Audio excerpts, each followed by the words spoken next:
कहानी की शुरुआत में हमें एक नौकर को दिखाया जाता है जो कि अपनी मालकिन के साथ गलत गलत इशारे कर रहा होता है। मालकिन भी नौकर के जुनूनी अंदाज का पूरा लुत्फ उठा रही होती है। दरअसल नौकर और मालकिन का चक्कर चल रहा होता है, जो कि एक रात एक बिस्तर में लेटे हुए बातें कर रहे होते हैं कि मालकिन का पति उसे खुश नहीं कर पाता है, बस अपनी शानो शौकत की बातें करता रहता है। लेकिन तभी मालिक भी कहीं से कमरे के अंदर आ जाता है, जिसे देखकर नौकर खिड़की से कूदकर भागने की कोशिश करता है, परंतु मालिक पीछे से नौकर को भागते हुए देख लेता है और सीधा उसका पीछा करते हुए नौकरों के कमरे में चला आता है, जहां पर वह सभी की धड़कन चेक करके यह तो पता लगा लेता है कि कौन अभी उसकी पत्नी के पास से आया है, लेकिन रात होने के कारण उसे पहचान नहीं पाता है। अब मालिक उस नौकर के बाल काट कर ले जाने का फैसला करता है ताकि सुबह उसे आसानी से पहचान सके।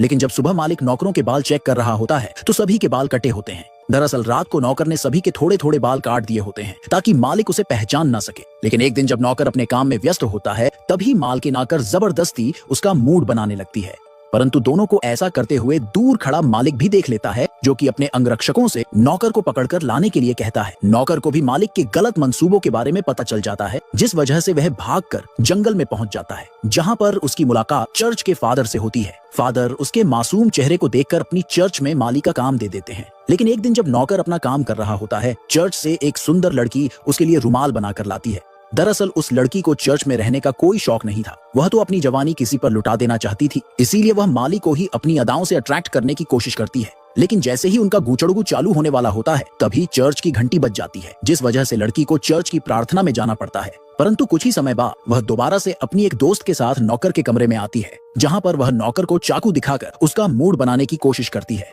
पहले तो नौकर को लड़कियों की यह हरकत समझ में नहीं आती है, लेकिन धीरे धीरे वह भी अपना कंट्रोल खो देता है और लड़कियों के साथ आंधी तूफान का मजा लेने लगता है। जिसके बाद तो जब भी मौका मिलता चर्च की लड़कियां और नौकर अपना प्रोग्राम चालू कर देते हैं। लेकिन एक दिन जब वह प्रोग्राम कर रहे होते हैं तभी चर्च की मुख्य मुखिया कमरे में आ जाती है, परंतु बाहरी होने की वजह से वह उनके प्रोग्राम की आवाज को सुन नहीं पाती है और दोनों बच जाते हैं। लेकिन एक बदसूरत लड़की को जब यह सब कुछ पता चलता है तो वह भी नौकर को रिझाने जाने के लिए एक जादुई दवाई बनाने का फैसला करती है, जिसकी मदद से वह नौकर को अपने प्यार में फंसाने की कोशिश करती है। परंतु तभी तीसरी लड़की भी कमरे में आ जाती है, जिसे देखकर पहले की दोनों लड़कियां एक ही जगह छुप जाती हैं।